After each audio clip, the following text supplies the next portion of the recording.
Hello everyone, welcome back to another video. आज की इस वीडियो में हम जानेंगे किस तरीके से आप स्टेट बैंक ऑफ इंडिया में आप टर्म डिपॉजिट का फॉर्म किस तरीके से फिलअप कर सकते हैं। यानी अगर आप एसबीआई बैंक में एफडी वगैरह करना चाहते हैं तो एफडी करने के लिए एक फॉर्म आता है, इस फॉर्म को आप किस तरीके से फिलअप करेंगे, इसके साथ कौन कौन से डॉक्यूमेंट आपको जमा करना होता है, ये सारा जानकारी आज की इस वीडियो में देने वाला हूँ। तो देखिए, सबसे पहले आपको बैंक से इस वाले फॉर्म को कलेक्ट कर लेना है, उसके बाद आपको डिटेल फिल करना है। अब देखिए, फॉर्म में आपको दो सेक्शन मिलेगा, पहला आपको लेफ्ट हैंड साइड और दूसरा राइट हैंड साइड। पहले हम राइट की तरफ सारी डिटेल फिल करेंगे, उसके बाद आपको लेफ्ट वाला भरने का तरीका बताऊंगा। तो देखिए, फॉर्म में हम आ जाते हैं। फॉर्म में आने के बाद देखिए, सबसे पहले आपको दिनांक यानी डेट फिल करना है, और जिस दिन आप बैंक में इस फॉर्म को सबमिट कर रहे हैं उसी दिन का डेट फिल करना है। डेट फिलअप करने के बाद देखिए, यहाँ पर नीचे साइड आना है, यहाँ पर विवरण, पर्टिकुलर और रुपीज पूछा जाता है, कितना रुपये आप यहाँ पर डिपॉजिट करने वाले हैं एफडी में, वो अमाउंट आपको डालना है। अब सवाल यहाँ पर दो आ जाता है कि आप अमाउंट यहाँ पर मान लीजिए, फॉर एग्जांपल मैं 2 लाख का एफडी करना चाहता हूँ, ठीक है, तो 2 लाख मैं यहाँ पर लिख दूंगा, लेकिन उससे पहले 2 लाख आप कैश में दे रहे हैं तो यहाँ पर आपको कैश लिखना है। अगर आप 2 लाख अपने चेक से पेमेंट कर रहे हैं तो आपका एक रिसिप्ट लेंगे, वहाँ पर आपको चेक में डिटेल फिल कर देना है 2 लाख का, और यहाँ पर आपको चेक नंबर डालना है और यहाँ पर अमाउंट डाल के फिर आगे बढ़ना है। तो कैश में पेमेंट करूँगा तो यहाँ पर इस तरीके मैं कैश लिख दूंगा। उसके बाद यहाँ पर अमाउंट लिखूंगा, जैसे कि 2 लाख मैं यहाँ पर कर रहा हूँ तो 2 लाख लिख दूंगा। 2 लाख रुपए मैंने एफडी कर रहा हूँ। ओके, तो इस तरीके से आपको लिखना है। फिर आपको एरो ले आना है नीचे, और यहाँ पर आपको 2 लाख इस तरीके से लिख देना है। ओके, इतना डिटेल फिल करने के बाद आपको आगे बढ़ना है। देखिए, यहाँ पर आपसे पूछा जाता है for the credit of the term deposit account number. अब यहाँ पर अकाउंट नंबर पूछा जा रहा है, इसका मतलब ये नहीं है कि आप अपने एसबीआई का अकाउंट नंबर यहाँ पर फिल कर देंगे। देखिए, आपको एसबीआई का अकाउंट नंबर फिल नहीं करना है। इसका मतलब ये है कि एफडी करा रहे हैं तो एफडी का एक अलग अकाउंट ओपन होता है, आपके सेविंग अकाउंट में रहेगा वो। जब भी आप एफडी कराते हैं तो एक न्यू अकाउंट नंबर ओपन होता है, वो अकाउंट नंबर यहाँ पर फिल किया जाएगा। यानी ये डिटेल बैंक में अधिकारी फिल करेंगे, आपको यहाँ पर डिटेल फिल करना नहीं है। ओके, यहाँ पर देखिए, उसके बाद आपसे मोड ऑफ पेमेंट पूछा जा रहा है, तो मोड ऑफ पेमेंट यहाँ पर हम कैश लिख देंगे। अगर आप चेक से दे रहे हैं चेक लिख देंगे। यहाँ पर आपसे पीरियड पूछा जा रहा है कि कितने टाइम के लिए आप एफडी करना चाहते हैं। फॉर एग्जांपल मैं यहाँ पर 5 ईयर्स का एफडी करना चाहता हूँ, तो इस तरीके से 5 ईयर मंथ का एफडी करना चाहता हूँ, 5 ईयर 6 मंथ, इस तरीके से मैं लिख दूंगा। आप सबसे पहले अपने बैंक में जाइए, एसबीआई बैंक में, वहाँ पर स्कीम चेक करिए कि क्या स्कीम, क्या ऑफर चल रहा है एफडी का। कई बार ऐसा होता है कि 444 दिन का अगर आप एफडी कराते हैं तो 7 पॉइंट कुछ रुपए का इंटरेस्ट दिया जाता है। अगर आप 5 साल का भी एफडी करेंगे तब भी आपको 6% का इंटरेस्ट दिया जाएगा।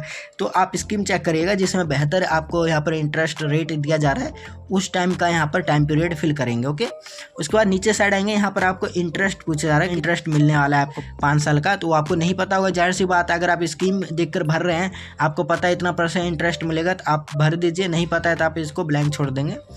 उसके बाद देखिए, हम आगे बढ़ेंगे। इतना डिटेल फिल करने के बाद हम नीचे साइड आएंगे। देखिए, यहाँ पर पूछा था बेसिकली कि आप इंटरेस्ट कैसे लेना चाहते हैं। इंटरेस्ट आप क्वार्टरली लेना चाहते हैं, हर महीने आप इंटरेस्ट लेना चाहते हैं, या फिर जब आपका ये अमाउंट मैच्योर होगा तो एक साथ आप इंटरेस्ट लेना चाहते हो, वो आपको यहाँ पर फिल करना होता है।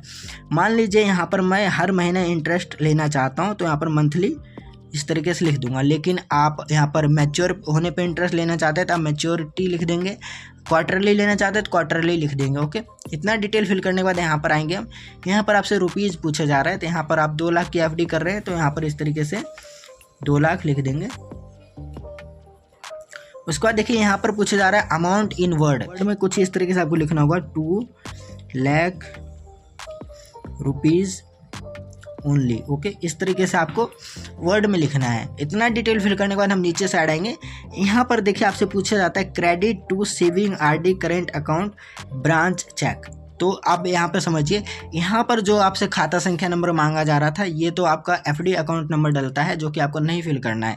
नीचे साइड यहाँ पर पूछा जा रहा है कि जो आपको यहाँ पर इंटरेस्ट वगैरह मिलने वाला है वो किस अकाउंट में लेना चाहते हैं, तो आप अपना अकाउंट नंबर डालेंगे। जैसे कि यहाँ पर सेविंग अकाउंट में लेना चाहते हैं, आरडी अकाउंट में लेना चाहते हैं, करेंट अकाउंट में लेना चाहते हो, आपको डिटेल फिल करना है।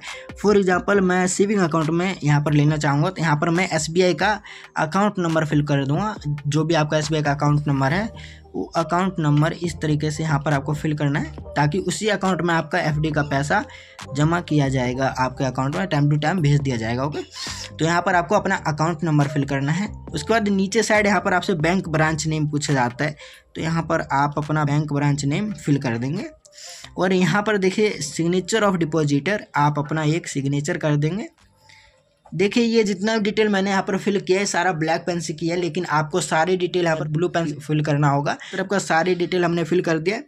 यहाँ पर आपको कुछ पूछा जा रहा है फॉर ऑफिस यूज ओनली, यहाँ पर बताया जा रहा है, तो ये सारे डिटेल ऑफिस में यूज किया जाएगा। यहाँ पर आपको कुछ भी नहीं फिल करना है। ओके, तो देखिए हमने राइट हैंड साइड की सारी डिटेल हमने फिल कर दिया। अब लेफ्ट हैंड साइड आएंगे, यहाँ पर देखिए सबसे पहले आपको फिर से डेट फिल करना है। उसके बाद यहाँ पर पूछा जाता है for the credit of, basically उस पर्सन का नाम डालना होगा। तो मान लीजिए मैं अपने नाम से एफडी कर रहा हूँ, तो यहाँ पर अपना नेम इस तरीके से मैं लिख दूंगा। यहाँ पर आपको नाम लिखना है और यहाँ पर भी आपको अपना नेम लिख देना होगा। यहाँ पर मैं आपको बताना भूल गया, राइट हैंड साइड में यहाँ पर जो स्पेस खाली है यहाँ पर भी आपको अपना नेम फिल करना होगा। जिसके नाम से एफडी किया जा रहा है उसका नेम आपको यहाँ पर फिल करना है। ओके, दोबारा से हम लेफ्ट हैंड साइड आएंगे। यहाँ पर देखिए रुपीज़ पूछा जा रहा है, तो रुपीज़ को आपको वर्ड में लिखना होगा। तो यहाँ पर लिख देंगे 2 लाख रुपीज़ ओनली। ओके, और यहाँ पर आपको कैश में दे रहे हैं चेक में दे रहे हो आपको बताना होगा। हम कैश में दे रहे हैं, कैश लिख देंगे। और यहाँ पर आपको अमाउंट लिखना होगा, कर यहाँ पर फिर से आपको अमाउंट लिख देना है। बस आपको इतना ही डिटेल फिल करना है। देखिए हमने यहाँ पर फॉर्म में सारी डिटेल हमने फिल कर दिया है। फॉर्म के बैक साइड में आपको कुछ भी नहीं मिलता है। देखिए हमने यहाँ पर फॉर्म वगैरह भर लिया है, सारी डिटेल हमने फिल कर दिया है। तो कुछ इस तरीके से आपको सारी डिटेल यहाँ पर फिल कर देना है। एक बार आपका डिटेल फिल हो जाता है तो आपको इस फॉर्म को बैंक में सबमिट कर देना है। देखिए इस फॉर्म के साथ कोई भी अलग डॉक्यूमेंट आपको अटैच करने की जरूरत नहीं पड़ेगी। सिंपल आपको इसी फॉर्म को भरना है और बैंक में जमा कर देना है, और कैश में पेमेंट देना है तो कैश आपको दे देना है। आपका पैसा यहाँ पर एफडी में जमा कर दिया जाएगा और आपका एफडी यहाँ पर ओपन कर दिया जाता है। एफडी ओपन होने के बाद आपको एक रिसिप्ट दिया जाएगा, और रिसिप्ट लेना ना भूले। बैंक से अगर आप जमा कर रहे हैं तो आपको रिसिप्ट जरूर दिया जाएगा, तो रिसिप्ट लेकर आपको रख लेना है। उसमें सारी डिटेल आपका रहता है, कितना इंटरेस्ट मिल रहा है, कब आपका एफडी मैच्योर होता है, सारे डिटेल उसमें लिखा रहता है। तो आई होप आपको वीडियो पसंद आएगी। वीडियो के रिगार्डिंग आपको कोई प्रॉब्लम है, कोई आपको डाउट है तो आप मुझसे कमेंट करके पूछ सकते हैं।